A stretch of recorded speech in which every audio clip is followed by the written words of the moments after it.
네, 오늘 뻔뻔하고 재밌는 뻔뻔한 프로필의 주인공은 바로 이분이십니다. 이름 최영식.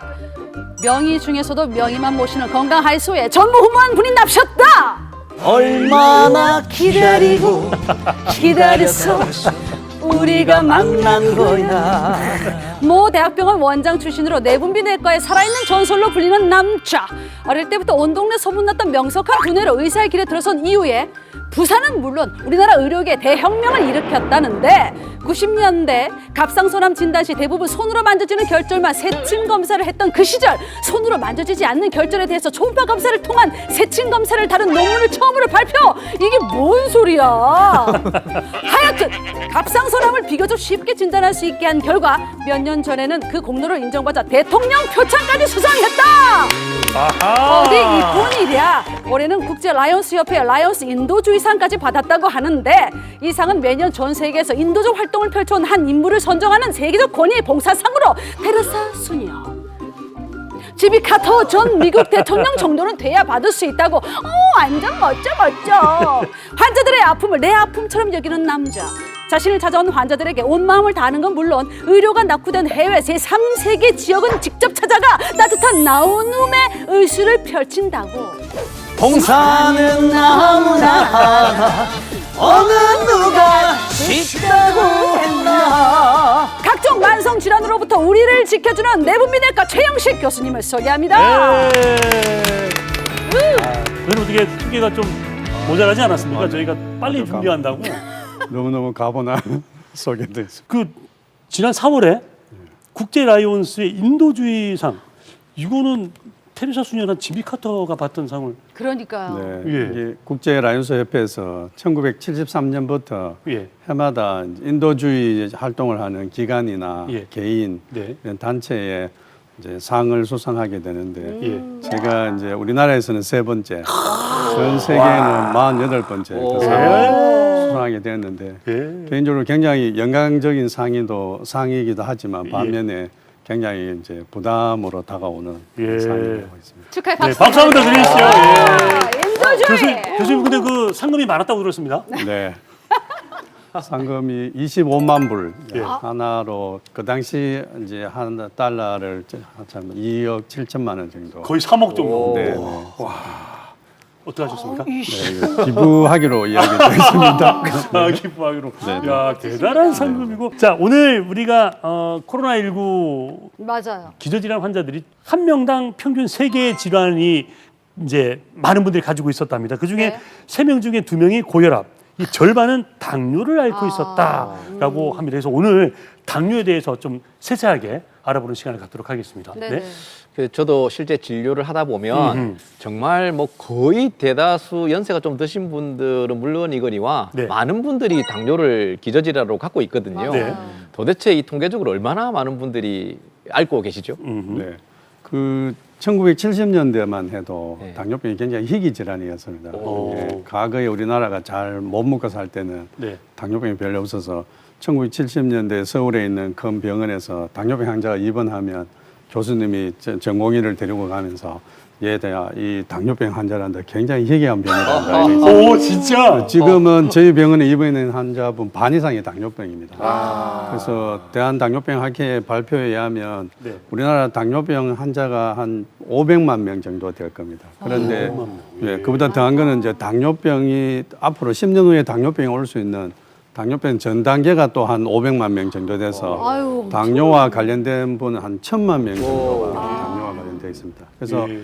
특별히 30세 이상 성인에서는 네. 한 13.3%에서 네. 당뇨병이 지금 이제 환자가 있습니다. 그래서 이렇게 많은 이유는 과거에는 우리가 잘 못 먹고 있었기 때문에 어떤 음식을 먹게 되면 그걸 전부 다 저장을 하고 맞아요. 있었습니다. 그런데 이게 음식 먹는 양이 많아지고 풍족해지기 때문에 그 잉여된 것들이 네. 이제 혈당이 높아져서 당뇨가 되고 또 하나는 과거에는 어지간하면 다 걸어 다녔죠. 네. 근데 이제는 어지간하면 차를 타고 엘리베이터 또 타고. 이 IT 시대는 더더욱이 많이 그렇죠. 움직이지 않기 때문에 네. 운동 부족으로 당뇨병이 이렇게 많이 늘어나는 거죠. 예, 그렇군요. 네. 이 옛말에 지피지기면 백전백승이다. 그럼. 적을 알아야 되거든요. 네. 당뇨를 알아야지 뭔가 이길 수 있고 예방을 할 수가 있을 텐데 당뇨가 정확히 뭔가요? 이제 이름 그대로 당뇨병은 소변에 당이 나온다는 그런 네, 뜻입니다. 아마 과거에 어떤 의사분이나 사람들이 소변이 좀 이렇게 끈적끈적해서 이런 맛을 보니 달았다 이런 생각이 있습니다. 그러니까 영어로는 다이비티스 멜리투스라는데 다이비투스라는 말은 흐른다는 말이고 멜리투스는 꿀입니다. 그래서 꿀이 흐른다는 뜻이 당뇨병인데 예. 이제 우리가 음식을 먹게 되면 이제 소화되고 나면 그 음식에 당이 우리 몸에 다 쓰이죠. 그래서 제가 이렇게 막 움직이고 있는데 이제 그 쓰고 남은 이제 이 당은 우리가 인슐린이라는 물질이 나와서 우리 세포 내에 다 밀어넣습니다. 저장을 시키는데 우리 몸에 이제 여러 가지 원인으로 인슐린이 만들어지지 않거나 또 작용을 잘 못하게 되면 그것이 혈당이 높아져서 이 혈당이 굉장히 높아지면 소변에 나오면서 뭐 정상도 내지만 네. 높아진 혈당이 혈관에 침착이 되거나 이렇게 되면 이제 합병증을 유발하는 거죠. 그러면 당뇨 생기면은 예를 들어 증상이 나타난다. 그럼 어떤 증상이 생기는 겁니까? 소변을 이제- 자주 봅니까? 네, 이제 혈당이 높으면 네. 이제 200 이상 넘어가게 되면 소변에 당이 나오면서 네. 당만 나오는 게 아니라 물을 데리고 나오게 됩니다. 그래서 그러면 물을 많이 나오게 되면 체중이 빠지게 됐죠. 예. 그죠. 그리고 이제 소변을 자주 보게 되고, 그다음에 이제 이게 혈당이 높은데 네. 밤 사이에 혈당이 높게 되면 자다가 깨서 소변을 보게 됩니다. 그래서 당뇨병 환자분이 혈당을 잘 조절하고 있나 안 하고를 저희를 어떻게 하느냐 하면 자기 전에 소변을 두고 아침에 일어나서 소변 보는데 그 네네. 중간에 예. 몇 번을 깨느냐. 아. 그래서 두세 번을 깨게 되면 혈당이 200이 넘습니다. 아이고. 그래서 이제 그러면 밤사이에 잠을 푹 자야 되는데 잠을 못 자기 때문에 낮 동안에 이제 피곤해서 졸고 힘들어하죠. 예. 이런 증상들을 봅니다. 저 20대 때 좀 과자 뭐 이런 거 비스켓 이런 거 잘 먹었거든요. 그러니까 그런 거 막 먹으니까 너 그거 많이 먹으면 너 당뇨병 생겨. 맞아 그런 얘기 하죠. 그럼 과자 많이 먹으면 생기는 건가?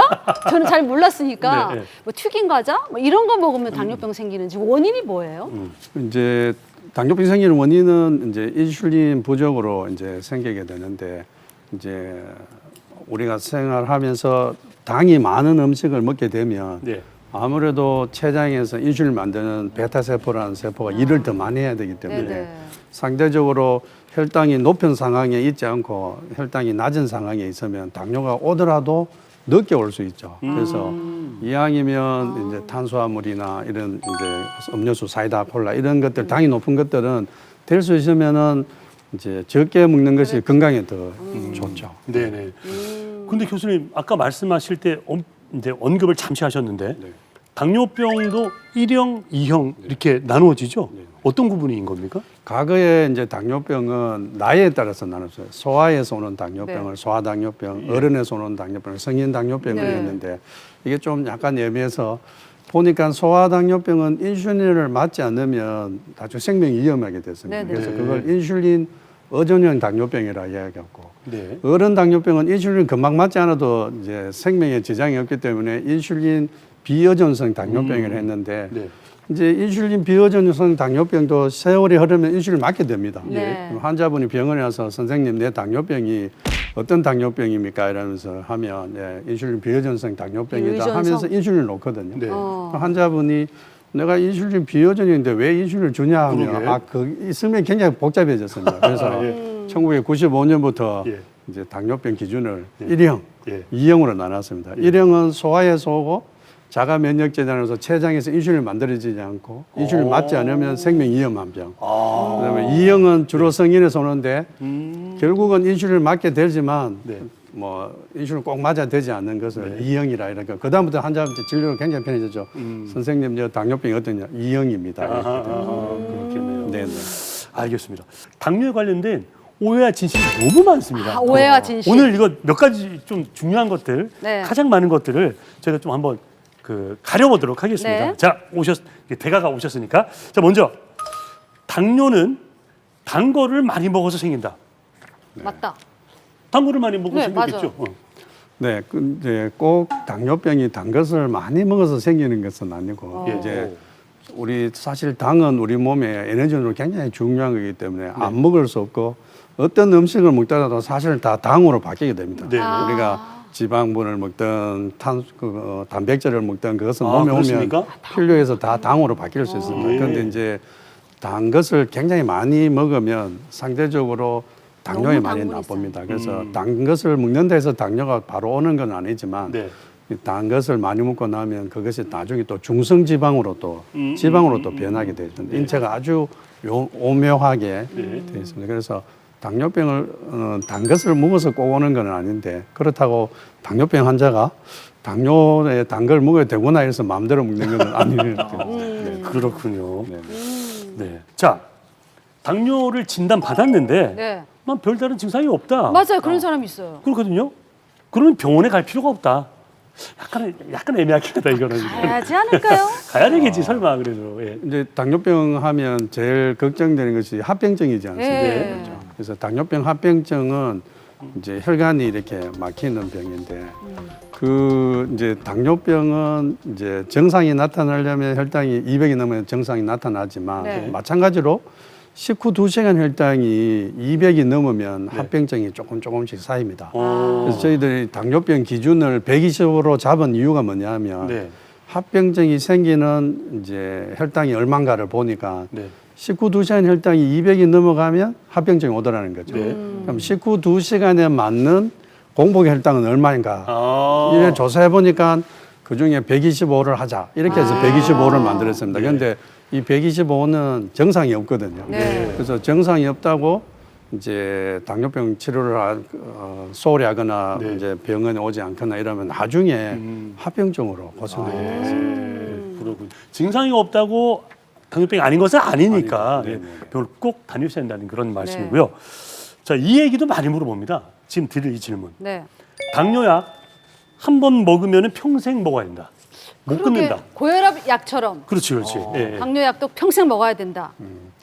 그 이제 심장 질환에 가장 나쁜 영향을 미치는 세 가지가 있습니다. 하나가 네. 고혈압, 그다음 고지혈증, 그다음에 고혈당 당뇨가 네. 있는데 고지혈증 약은 될 수 있으면 안 끊고 약을 드시는 게 굉장히 고지혈증, 중요하고요. 네. 네. 혈압도 계속 먹지만 또 뭐 혈압은 좀 좋을 때 끊을 수 약간 있을 거라 생각됩니다. 근데 네. 당뇨는 네.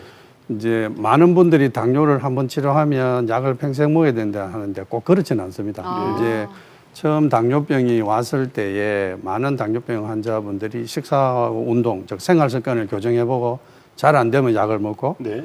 또 잘 안 되면 약을 더 먹고 또 잘 안 되면 약을 더 하다가 안 되면 이제 인슐린으로 넘어가게 됩니다. 네. 그러면 잘 안 되는 동안에 혈당이 점점 나빠지면서 합병증이 쌓이게 되는 거죠. 네, 그래서 네, 네. 이제 혈당 정도에 따라 다른데 혈당이 초기에부터 높을 때는 예. 처음부터 아예 인슐린을 써줘야 됩니다. 인슐린을 써줘서 네. 당 독성이라 해서 당이 높으면 췌장을 공격해서 췌장이 인슐린을 잘 못 만들게 합니다. 예. 그래서 인슐린을 줘서 당을 낮춰주면 당뇨가 좋아지죠. 예. 그러면 환자분한테 이제 약으로 바꿔주고 또 좋아지면 약을 끊게 되죠. 아유, 말씀 맞네. 재밌는 비유입니다. 네. 당뇨하면 인슐린. 교수님께서도 지금 인슐린 치료에 대한 말씀을 많이 해주셨는데 당뇨 치료는 어떻게 하는 건가요? 네. 당뇨 치료의 가장 중요한 치료 중에 하나가 인슐린입니다. 왜냐하면 당뇨병이 결국 인슐린 부족이나 부족. 인슐린이 작용을 잘 못해서 생기는 병이죠. 그 인슐린이 이제 발견되기 전에 100년 전입니다. 그죠? 그때는 사람들이 거의 완전히 뭐 수용소에 가둬서 당뇨를 치료하기도 이렇게 했었어요. 근데 올해가 이제 인슐린 이제 치료 한 100주년 되는 해입니다. 그렇게 오래됐습니까? 캐나다 토론토에서 반틴가 베스트라는 분이 이걸 이제 치료해서 노벨상을 타게 되고 네. 인슐린만 가지고 노벨상을 4개나 이제 타게 된 그런 건데 그래서 이 인슐린 치료가 굉장히 당뇨병의 중요한 치료죠. 예. 그렇군요. 우리가 인슐린은 많이 들어보았고 네. 또 당뇨에는 인슐린 말고는 없다. 이렇게 알고 있는데 수술 같은 건 없는 거죠. 이 그러게요. 당뇨병에는. 네. 그동안 당뇨병을 치료하는 저희 의사들에게 가장 문제점은 뭐냐면 인슐린을 쓰든 다른 약을 쓰든 이런 심장 질환에 대한 이제 합병증 이걸 좀 줄일 수가 없었는데 최근에 나온 당뇨병 약제가 심장이나 신장조차도 좋게 해주는 당뇨병 약이 나왔습니다. 좋네요. 그래서 이 약이 당뇨병 약인지 심장약인지 신장약인지 이렇게 구분 안 될 정도로 좋은 약이 이제 당뇨병이 나왔고요. 예. 그다음에 하나는 저희들 당뇨병 치료할 때에 굉장히 비만인 분들, 미국에 있는 네네. 이런 비만인 사람, 우리나라도 사실 보면 굉장히 고도 비만인 분들이 맞습니다. 있습니다. 이런 분들은 약제나 인슐린 치료가 잘 안 됐었어요. 그런데 이제 아까 노래에도 나왔지만 네. 비만 대사 수술이라는 것이 있습니다. 그래서 그런 분들은 수술하게 되면 당뇨가 거의 완치되는 경지까지 오. 치료가 가능합니다. 이 당뇨의 또 별명이 오늘 우리 제목도 그렇지만 침묵의 살인자 아닙니까? 맞아요. 네. 이게 당뇨라는 이름은 우리가 알지만 여러 가지 합병증이 서서히 있기 때문에 위험한 걸로 알고 있는데 이 대표적인 합병증 어떤 것들이 있습니까? 그 다른 대답으로 저희 병원이 이제 리모델링을 하게 될 때 네. 가장 돈이 많이 든 게 뭐냐면 배관 공사가 제일 돈이 많이 들었었어요. 네. 그래서 우리 몸의 배관은 뭐냐면 혈관이에요. 네, 네. 당뇨병은 혈관 질환입니다. 아. 그래서 우리 몸에 눈에 보이지 않는 굉장히 가는 혈관이 있습니다. 예. 이게 미세 혈관인데 주로 신경이나 그다음에 콩팥, 예. 그다음에 망막, 눈 뒤에 망막이 있습니다. 여기에 이 미세 혈관이 이제 막히게 되면 이제 시력을 손상하거나 하고 콩팥도 이제 투석을 하거나 신장 이식을 하게 되고 이제 신경이 손상을 받으면 절에서 잠을 못 자는 그런 합병증이 있습니다. 이 미세혈관 합병증은 혈당하고 관련이 있어요. 네. 그래서 혈당을 낮추면 이 미세혈관 합병증이 오더라도 아주 천천히 오거나 거의 오지 않습니다. 네. 이제 반면에 이제 큰 혈관들이 있습니다. 우리가 이제 심장으로 가는 혈관이나 뇌로 가는 혈관이나 이런 다리로 가는 혈관 이런 혈관들은 콜레스테롤이 높거나 혈압이 높을 때 또 문제가 됩니다. 그래서 그 당뇨병의 치료에 가장 중요한 거는 일단은 혈당을 낮추고 그다음에 콜레스테롤과 혈압까지 잡으면 당뇨병에 대한 합병증은 이제 염려를 놓으셔도 되는 거예요. 네. 근데 이제 병원 얘기하셨는데 병원 같은 데 보면 당뇨 때문에 입원하지는 않지 않습니까? 약을 받아가거나 외래를 보지. 그러게요. 당뇨로 입원 뭐 수술을 해야 입원을 하는 거니까. 이제 당뇨병 환자분들이 입원하는 경우가 꼭 내가 당뇨가 나빠서 입원하는구나 이렇게 생각할 수 있는데 그렇지는 않고요. 제 개인적으로 생각하면 한 3가지 부류가 있다고 생각합니다. 네. 예.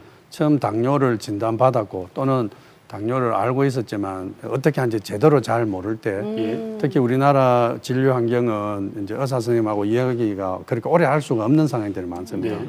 물론 병원에 당뇨 교육 간호사도 있지만 그래도 입원을 하게 되면 네. 이제 정규 과정을 거치면서 식사를 어떻게 하고 이런 교육을 받을 수 있습니다. 그래서 교육을 받고 나면 당뇨에 대한 박사가 됩니다. 그러면 당뇨를 혼자서 네. 의사 선생님이 시키는 대로 하는 것이 아니라 본인이 이제 자유가 생기는 거죠. 예. 그래서 그런 교육을 위해서 하고 네. 근데 또 당뇨 치료하다가 잘 혈당 조절이 안 되는 분들을 네. 조절을 위해서 입원할 수 있고 한 가지가 이제 입원하는 경우가 이제 당뇨병 합병증으로 네. 이제 발이 이제 혈당이 높으면 상처가 나도 빨리 낫는데 네. 혈당이 높은 상태가 있으면 상처가 나면 낫지가 않습니다. 그래서 특히 맨발로 다니거나 이렇게 하다가 발에 상처를 입으면 그 상처가 굉장히 뭐 이래 당뇨병, 족부병변이라 당뇨발이라 하죠. 이러면 심할 경우에 이제 발을 절단할 그런 상황까지 갈 수 있습니다. 그래서 그런 경우 합병증으로 이제 입원하는 경우도 있죠. 당뇨하면 뭐니 해도 음식이 참 중요하지 않습니까? 그렇죠. 평소 관리에. 교수님이 정말 이것은 당뇨에 정말 나쁜 음식이다. 네. 라는 거 좀 말씀해 주십시오. 그러게 나쁜 거. 네. 나쁜 거. 네. 당뇨가 있으신 분들은 과일. 과일 중에도 특별히 좀 당분이 많은 예. 과일은 좀 이렇게 자제하시는 게 굉장히 특히 우리 여름 이런 지나 또 가을 이럴 때 보면 당뇨병 환자분들이 네. 굉장히 혈당 많이 높은 분들 대부분 보면 과일이나 과일 주스를 많이 드셔서 혈당이 많이 오른 분들이 많이 있습니다. 예. 자, 그러면은 이제 조심해야 될 거 알았고 권하는 음식도 있잖아요. 아까 입원해서 뭐 그 음식 치료도 한다고 먹으면 하셨는데. 좋은 거? 그러니까 예. 네.